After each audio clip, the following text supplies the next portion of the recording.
اعوذ باللہ من الشیطان الرجیم بسم اللہ الرحمن الرحیم۔ سورہ طٰہٰ کی چند آیت پڑھ رہا ہوں، آیت نمبر 25 سے لے کر آیت نمبر 36 تک۔ قال رب اشرح لی صدری، حضرت موسیٰ علیہ السلام نے کہا اے میرے رب، میرے سینے کو میرے لیے کھول دیجئے۔ وَيَسِّرْ لِي أَمْرِي، اور میرے کام کو میرے لیے آسان فرما دیجئے۔ وَاحْلُلْ عُقْدَةً مِّن لِّسَانِي، اور میری زبان کی گرہ کو کھول دیجئے۔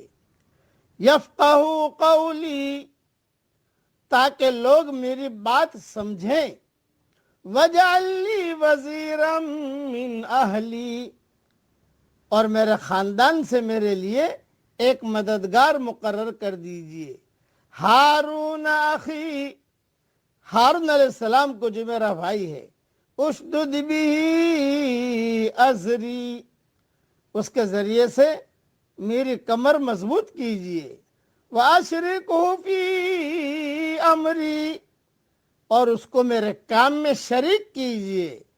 کئی نسبحک کثیرا، تاکہ ہم دونوں کثرت سے آپ کی پاکی بیان کریں۔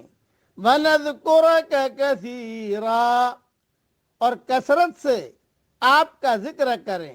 إِنَّكَ كُنْتَ بِنَا بَصِيرًا، بے شک آپ ہم کو دیکھ رہے ہیں۔ قَالَ قَدْ أُوتِيتَ سُؤْلَكَ يَا مُوسَىٰ، فرمایا کہ اے موسیٰ، تم نے جو کچھ مانگا وہ تمہیں دے دیا گیا۔ اب سن لیجئے اس کی مختصر تشریح۔ کہتے ہیں کہ موسیٰ علیہ السلام جب فرعون کے شاہی محل میں زیر پرورش تھے تو کھجور یا موتی کے بجائے آگ کا انگارہ منہ میں ڈال لیا تھا، جس سے ان کی زبان جل گئی اور اس میں کچھ لکنت پیدا ہو گئی۔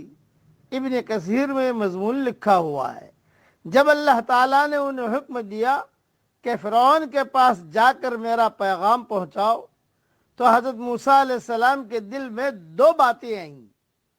ایک تو یہ کہ وہ بڑا جابر اور متکبر بادشاہ ہے، بلکہ رب ہونے تک کا دعوے دار ہے۔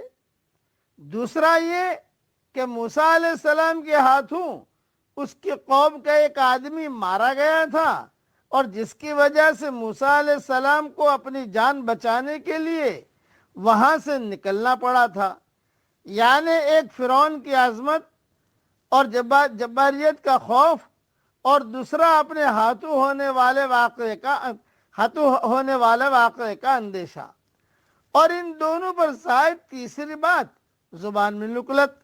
تو حضرت موسیٰ علیہ السلام نے دعا فرمائی کہ یا اللہ، میرا سینہ کھول دے تاکہ میں رسالت کا بوجھ اٹھا سکوں، میرے کام کو آسان فرما دے، یعنی جو مہم مجھے درپیش ہے اس میں میری مدد فرما، اور میری زبان کی گرہ کھول دے تاکہ فرعون کے سامنے پوری وضاحت سے تیرا پیغام پہنچا سکوں، اور اگر ضرورت پیش آئے تو اپنا دفاع بھی کر سکوں۔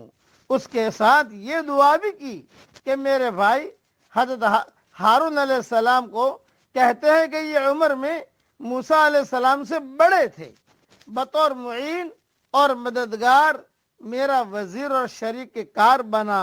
وزیر یہ موازر کے معنی میں ہے، یعنی بوجھ اٹھانے والا۔ جس طرح ایک وزیر بادشاہ کا بوجھ اٹھاتا ہے اور عموم مملکت میں اس کا مشیر ہوتا ہے، اسی طرح ہارون علیہ السلام میرا مشیر اور بوجھ اٹھانے والا ساتھی ہو۔ یہ دعا مانگی۔ اللہ تعالیٰ نے آخر میں کہہ دیا قال قد اوتیت سؤلک یا موسیٰ۔ قبولیت دعا کی خوشخبری کے ساتھ مزید تسلی اور حوصلے کے لیے اللہ نے کچھ جملے بھی کہے، یعنی اللہ نے کہا تم ٹینشن مت لو، فکر مت لو، تمہاری دعا ہم نے قبول کر لی۔ یہ ہے اس لیے اچھا نصیحت کی اہم بات عرض کرتا ہوں۔ داعی کے لیے سینے کا کھلنا یہ ہے کہ حسب موقع اس کے اندر مؤثر مضامین کا ورود ہو، معاملہ کا آسان ہونا یہ ہے کہ مخالفین کبھی دعوت کی راہ بند کرنے میں کامیاب نہ ہو سکے۔ زبان کی گرہ کھولنا یہ ہے کہ بڑے سے بڑے مجمع میں بلا جھجک دعوت پیش کرنے کا ملکہ پیدا ہو۔ اللہ تعالی ہم سب کے لیے یہ دعائیں قبول فرمائے، آمین۔ وآخر دعوانا ان الحمد للہ رب العالمین۔